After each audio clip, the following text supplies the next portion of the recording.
The conference room was brightly lit by overhead lights. A man in overalls stood among executives in expensive suits. His hands were stained with grease, and a toolbox sat at his feet. The young CEO frowned, her voice sharp with sarcasm. "Why is my company logo on your toolbox?" He looked up, wiped his hands with a rag, calmly turned the box over. "Because, ma'am," he opened the lid and saw engraved inside, 01 Rhodes Engineering. He looked her in the eye. "You bought the company I built." The entire room fell silent. All the executives held their breath because they had just realized who he was. Evan Rhodes was 38 years old. 10 years ago, he had been a different person. CEO, founder, visionary in mechanical engineering. He built Rhodes Engineering from scratch in his garage, grew it into a company worth millions, and created robotic systems that transformed manufacturing on 3 continents. He had it all: a thriving business, a brilliant team, a beautiful wife, and a young daughter. Then cancer struck. His wife, Sarah, battled for 2 years, undergoing treatment, taking experimental drugs, and holding on to her last hope. Evan sold his company. To cover the costs, he sold everything he had built, because what good was an empire if he couldn't save the person he loved most? She died anyway, and Evan was left with nothing but debt, grief, and a 6-year-old daughter who constantly asked when her mother would come home. The new owners of Rhodes Engineering offered him the job of CTO. He turned down his old position. He couldn't walk those hallways anymore, couldn't sit in that office, couldn't pretend he was still the man who made dreams come true when all he felt was emptiness. So he disappeared. He got a job as a technician, doing low-skilled maintenance and repair work, the kind of job where no one asked about your background. He moved into a small apartment. Every day, he picked Emma up from school, made her dinner, helped her with her homework, put her to bed, and slowly, quietly, he learned to be just a father, not a CEO, not a founder, just a father trying to preserve what was left of his family. 3 years passed. The company changed hands. Rhodes Engineering was acquired by Voss Tech, a larger corporation. New management, a new direction. The new CEO was Clara Voss, 31, ambitious, insightful, effective. She was famous for turning around bankrupt companies, cutting costs, increasing profits, and making tough decisions. She knew road construction had potential, the technology was sound, so I followed her. But she had never met the man who created all of this. Evan Rhodes was just a name in old documents, a footnote in acquisition reports. She had no idea he worked in her factory. Evan liked it that way. He wore coveralls now instead of suits, his hands calloused instead of clean. His toolbox was his office. He repaired robots, calibrated systems, solved problems that the younger technicians couldn't solve. No one knew who he really was. To them, he was just Evan, the quiet guy who worked the morning shift, never complained, always starting the machines. Sometimes he saw his old designs, the equipment, the systems he'd personally designed, and which still ran on the code he'd written 10 years ago. It was strange, painful, but also strangely comforting. His work still existed, still functioned, still helped people, even if his name was no longer on it. Emma was 9 years old, and she understood more than she had before. She knew that Dad had had a different job, that he had a company, that everything had changed when Mom. She got sick, but she never made him feel bad. She hugged him when he came home exhausted, told him about her day, drew robots, and glued them to the refrigerator. Dad still makes dreams come true. She said that even if dreams seem small now, Evan smiled because she was right. His dreams had become smaller and simpler. Getting Emma to school on time, keeping the equipment running, paying the bills, making sure his daughter knew she was loved. It was enough, or so he thought, until Clara Voss came to inspect the factory floor that morning, and everything he'd so carefully restored began to crumble. Subscribe to stay up to date with what happens when the truth comes out. Clara Voss arrived at 7 a.m. Unannounced, unexpectedly, just the way she preferred.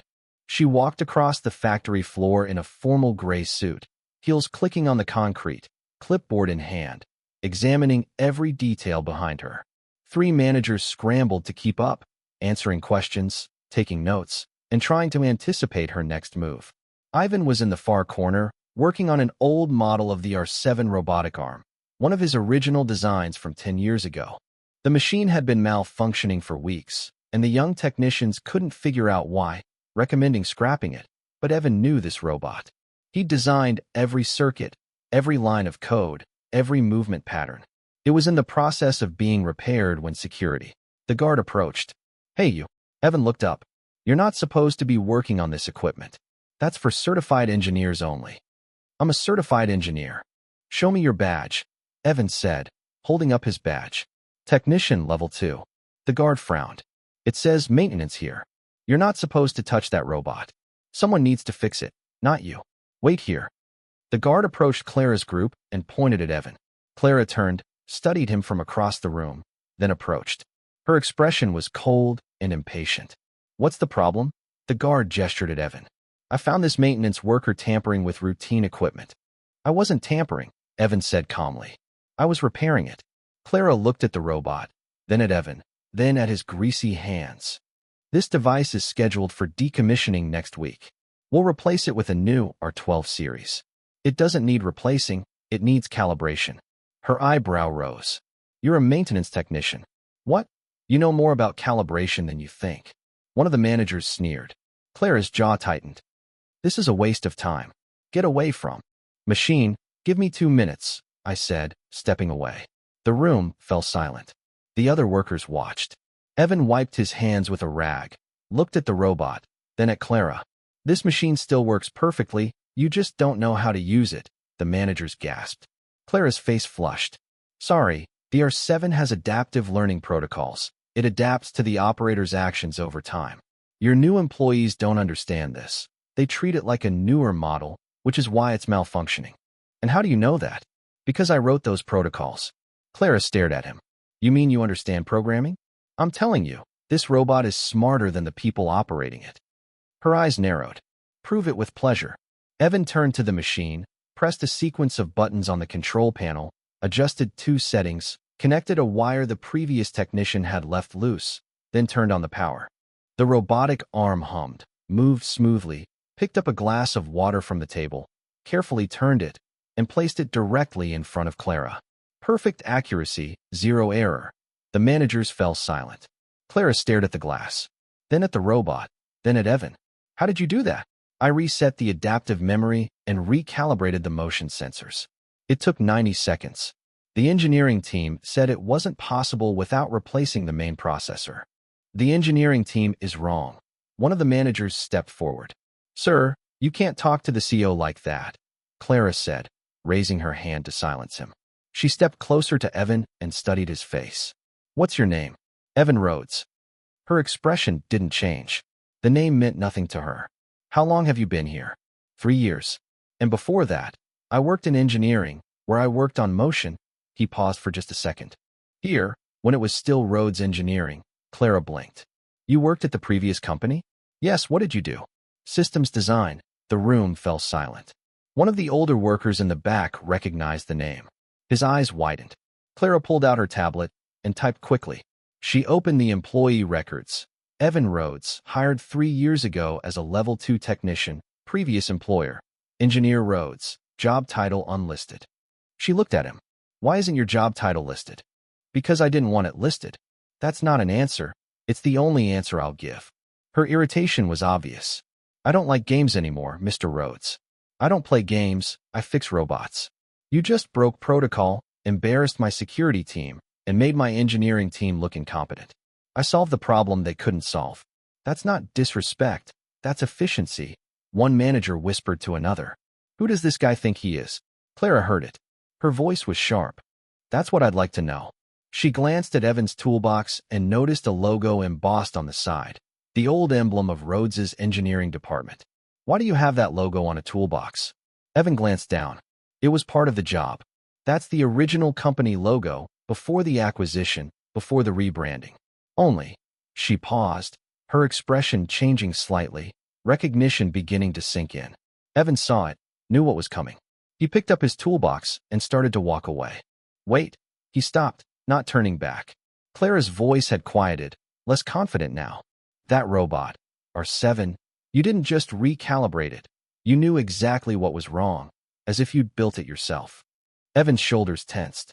"Mr. Rhodes, did you build this machine?" Silence. Everyone was watching. Evan turned slowly, looked her in the eyes. 10 years ago, in a workshop that no longer exists. Yes, I built it. The confession hung in the air. Clara's tablet almost slipped from her hands. You are him. I am a nobody. You are the founder. I was a long time ago. The managers broke into whispers. The workers in the back room began to mutter. Clara froze, taking in what she saw. Evan adjusted his grip on the toolbox. The logo was facing her. You asked why your company logo is on my toolbox? Now you know. He headed for the exit. Clara's voice. Mr. Rhodes, we need to talk. No, we don't. I have questions, and I need to finish my shift. He pushed the door open, left the factory floor, and left Clara standing there, surrounded by the executives, all looking at her, waiting for her to explain what had just happened. But she couldn't, because she had just met a ghost. Clara stood in her office. The door was closed, the blinds drawn. The tablet glowed in front of her. Search results filled the screen. Evan Rhodes, founder of Rhodes Engineering. Article after article appeared, and then it was a news story from 7 years ago. Widower engineer sells company to save family. She read slowly. Evan Rhodes, 31, founder and CEO of Rhodes Engineering, announced the sale of his majority stake after 2 years of medical expenses related to his wife Sarah's battle with terminal cancer. Rhodes said no amount of money matters compared to the life of a loved one. Sarah Rhodes died 3 months after the sale. No one has seen Rhodes since. Clara put the tablet down. Her hand trembled. She had bought the company from a man who had sold his dream to save his wife and failed. She picked up the phone. I need Evan Rhodes. A full set of employment documents. The paperwork arrived within 10 minutes. Hired 3 years ago, level 2 technician, minimum wage, no promotions requested, impeccable attendance, no problems, previous position at Rhodes Engineering, refused to provide an emergency contact. Emma Rhodes' daughter, age 9. Clara closed the paperwork and looked out the window at the factory floor. Evan had returned to his desk and was working calmly, as if nothing had happened. Her assistant knocked on the door. Madam, the engineers are asking about the R7 module. Please test it, run a full diagnostic. I want to know if Rhodes was right. The assistant left. Clara opened the company's core software systems, the code that ran everything. She scrolled through the architecture, every core protocol, every integration, every failover system. Original author, E. Rhodes, date, 10 years ago. Her entire company ran on code written by a man she'd fired from a maintenance job. She named him lead software engineer Marcus. Did we manage to rewrite the core code? No, ma'am. Every time we try, something breaks. The original architecture is incredibly complex and interdependent. You can't change one part without affecting everything else. Who wrote it? According to the metadata, E. wrote it, but there's no documentation, no comments, no manuals. It's as if he designed it so that only he could understand it. Clara ended the call. She pulled out the acquisition documents and opened the technology assets page. Core software systems, in-house development. Estimated value, $42 million. $42 million for code written by someone making $15 an hour. She went down to the shop floor. Evan was working on a machine. She didn't look up. Mr. Rhodes, I'm busy. I need 5 minutes. I don't have 5 minutes, please. He stopped and put down the wrench. What do you want to apologize for? For not knowing who you were? For treating you like you were nothing? I don't need an apology. I read about your wife, about why you sold the company. I'm so sorry. He clenched his jaw. It's personal. I know, but I needed to understand why the man who built all this came back to fix cars in the shadows. Evan looked around. The factory. I didn't come back to give anything back. I came back because I can still be useful here. You're more than useful. You're irreplaceable. She showed him the code review. The entire company runs on systems you design. We've tried to update them, but we can't. No one understands it but you. Then hire better engineers or hire the guy who built it. He shook his head. I'm not interested. I'm offering you the position of Chief Technical Advisor, full benefits, a 6-figure salary, the projects of your choice. No, why not? Because I have one project left. Raising a girl who knows her worth isn't tied to a job title. Your daughter. Yes, she's 9. She knows. I used to build, now I fix. That's enough for her. Is it enough for you? It must be. And if it's not, what are you asking? I'm asking if there's a way to be both a father and a builder? No. How do you know? Because I tried, and I lost everything. His voice was even, but painful. I chose family over the company. I would make the same choice again, but I can't go back to that life. What if you never had to leave? What if you could move forward? Don't you understand? Then help me. He set down his toolbox, looking at his hands, covered in grease and calluses. I used to think success meant building empires, creating something lasting, leaving a legacy. He looked up. Then I realized the only legacy that matters is the one you leave for the people you love. My daughter comes home knowing I'll be there. That's worth more than any company. Clara nodded. You're right. He looked surprised. But what if I told you the company you built is failing without you? Back then, it wasn't built well enough, or maybe too well by someone irreplaceable. She showed him the reports, system failures, production delays, an error rate that's been growing since the acquisition, an 18% drop in efficiency. We've hired consultants, specialists, and nothing's working because you're trying to change a system that doesn't need changing. So what does she need? Understanding that machines don't need updates. They need someone who speaks their language. Come back not as a leader, but as yourself. Set your own hours. Work remotely. Teach us what we need. Why do you need that? Because dignity isn't in titles. It's in what continues to work after you're dead. She smiled. A little. You taught me that. Evan stared at her. She remembered his words. I have to pick up my daughter in an hour, and then I'll think about it. She turned to leave. Mr. Rhodes, that robot you fixed, R7, the engineers ran diagnostics. It works better than the new models. She paused. You were right. The machine wasn't broken. We just didn't know how to use it. She walked away, leaving him standing there, surrounded by the machines he'd created, in the company he'd built, living the life he'd chosen. And for the first time in 3 years, he wondered if there was a way to preserve both the legacy he'd left and the life he'd built in the ashes. He glanced at his watch. There were 50 minutes left until classes at Emma's school. He packed his toolbox, wiped his hands, and headed for his truck. But this time, something was different. This time, he wasn't just leaving a job. He was leaving with a question. For years, he hadn't allowed himself to wonder. What if this story spread through the plant like wildfire? By lunchtime, everyone knew the quiet technician, the guy who fixed the machines. He was the founder. Workers who had previously ignored him now froze, staring at him. Managers who had brushed him off avoided eye contact. The security guard who had interrogated him apologized 3 times. Evan tried to cope with it, keeping his head down, finishing his shift, but people kept coming. An older mechanic approached and extended his hand. Mr. Rhodes, I've been working here for 15 years. I just want to say that your developments have changed my life, made my job possible. Evan shook his hand. Just doing what needed to be done. No, sir, you've created something that will last. This is important. A young engineer approached nervously. Sir, I'm on the software development team. We've been trying to upgrade the core systems for months. Could you explain how architecture works? I'm just a technician. No, you're not a technician. Other workers had gathered, not crowding, just standing nearby, keeping a respectful distance, but present. Clara watched from her office window.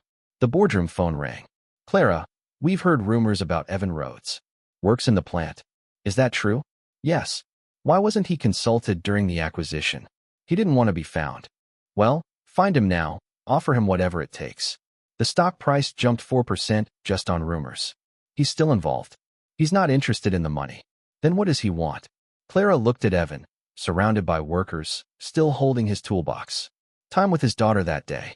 Clara had called a general staff meeting. The factory floor was full of workers, managers, engineers, everyone. Evan stood in the back, arms crossed, uncomfortable with the attention. Clara took the microphone. Most of you have heard by now. Evan Rhodes, founder of Rhodes Engineering, has been here for 3 years.